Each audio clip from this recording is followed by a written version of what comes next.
Out of the bowels of Marvel Comics, I created Venom. This is a wire sculpture of Venom created in 22 gauge coated copper wire.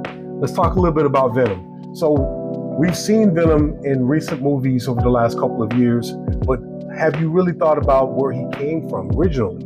Well, Venom was created from Marvel Comics, and we first saw him in Spider-Man 300, which came out in 1998. Actually, before that, 1984 in Secret Wars number 8.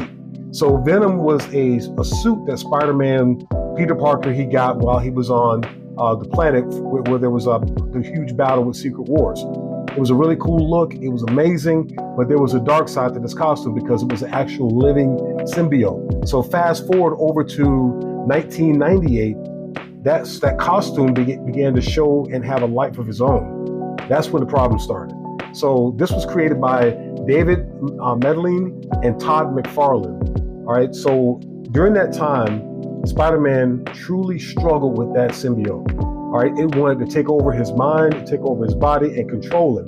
So Spider-Man fought hard to get rid of the symbiote to gain control of himself again. And of course he did, and we saw that the suit eventually came and inhabited Eddie Brock.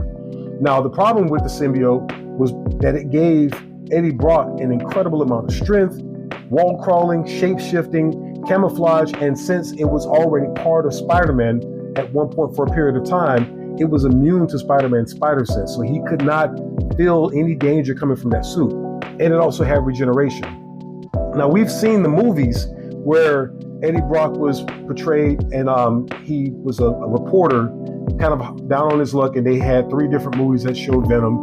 And the first one was really good. The second one was not so good, but it was all right. The third one, it wasn't that good at all, but we still went and watched it and enjoyed it.